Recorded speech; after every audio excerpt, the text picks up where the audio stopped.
લોકસભા ચૂંટણી 2024ને લઈ આમ આદમી પાર્ટી અને કોંગ્રેસ વચ્ચે ડીલ ફાઇનલ થઈ ગઈ છે। આજે દિલ્હીમાં બંને પક્ષોએ સંયુક્ત પત્રકાર પરિષદ યોજીને બેઠકોની વહેંચણી અંગે માહિતી આપી। ગુજરાતમાં આમ આદમી પાર્ટી 2 લોકસભા સીટ ભરૂચ અને ભાવનગર સીટથી ચૂંટણી લડશે, જ્યારે બાકીની 24 સીટ પર કોંગ્રેસ ચૂંટણી લડશે।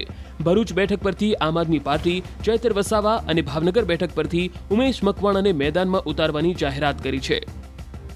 આમ આદમી પાર્ટી ગુજરાતમાં 8 સીટ માંગી હતી। 2 સીટ ઉપર આમ આદમી પાર્ટી લડવાની છે, પોતાના ઉમેદવાર ઊભા રાખશે। જે ભરૂચ સીટ ઉપર માનનીય ચેતરભાઈ વસાવા અને ભાવનગર સીટ ઉપર માનનીય ઉમેશભાઈ મકવાણા, હું બંનેને ખૂબ ખૂબ અભિનંદન આપું છું। લોકસભાની ચૂંટણી 2024ની છે, એના માટેનું આ ગઠબંધન છે।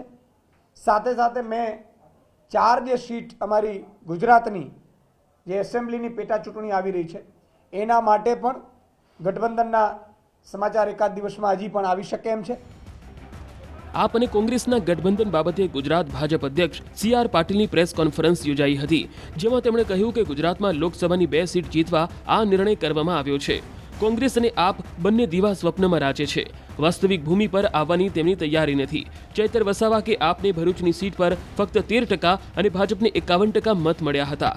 કોંગ્રેસને 25 થી 26% મત મળ્યા હતા। બંનેના મત ભેગા કરીએ તો પણ લગભગ 13% મત ભાજપને વધારે મળ્યા હતા। 7માંથી 4 વિધાનસભામાં આપની ડિપોઝિટ જમા થઈ હતી। કે કોંગ્રેસ અને આપ બંને હજુ પણ દીવા સ્વપ્નમાં રાચે છે, વાસ્તવિક ભૂમિ પર આવવા માટેની એમની તૈયારી નથી। એટલે આંધળા અને બહેરાનો જે વિશ્વાસઘાત થયો હતો એવો જ સ્થિતિ અહીંયા પણ થવાની છે। અહીંયા પણ આંધળા અને બહેરા 2 જણા ભેગા થઈને ગુજરાત જીતવા માટેનો દીવા સ્વપ્નમાં રાચી રહ્યા છે। હું ચોક્કસપણે આપને ખાતરી આપું છું કે જે ગયા વખતે 126 સીટ ઉપર આપની ડિપોઝિટ જમા થઈ હતી, એમાંથી એણે બોધપાઠ લઈને આ વખતે ફક્ત 2 સીટ માટે પણ તૈયારી બતાવી, એ જ બતાવે છે કે એણે પોતે હાર માની લીધી છે। કોંગ્રેસ પણ 44 સીટ ઉપર એની ડિપોઝિટ ગુમાવી હતી અને જે એના લોકો સત્તા જીત્યા હતા, આજે તો એમાંથી પણ ઘણા બધા ઓછા થઈ ગયા છે। તો એ જ સ્થિતિની અંદર જ્યારે કોંગ્રેસના આગેવાનો, કોંગ્રેસના ચૂંટાયેલા સભ્યો પણ જીતની કોઈ શક્યતાઓ જોતા નથી। ભરૂચમાં અહેમદ પટેલના પરિવારને સાઇડલાઇન કરવામાં આવ્યો છે। ફૈઝલ પટેલે દાવો કર્યો છે કે તેઓ ભરૂચમાંથી ચૂંટણી લડવાના છે। કોંગ્રેસ આપ સાથેની ડીલમાં ફૈઝલનું પત્તું કપાયું છે, ત્યારે હવે ગઠબંધન બાદ ભરૂચ બેઠક આપને ફાળે જતા ફૈઝલ પટેલે કહ્યું છે કે તેઓ ઉપર રજૂઆત કરશે। વાત હજુ પૂર્ણ થઈ નથી। मैं दिल्ली अभी शाम को जा रहा हूं और हाईकमान से वापस बात करूंगा। देखिए, नॉमिनेशन के लिए बहुत टाइम है, इलेक्शन के लिए भी बहुत टाइम है, काफ़ी कुछ हो सकता है।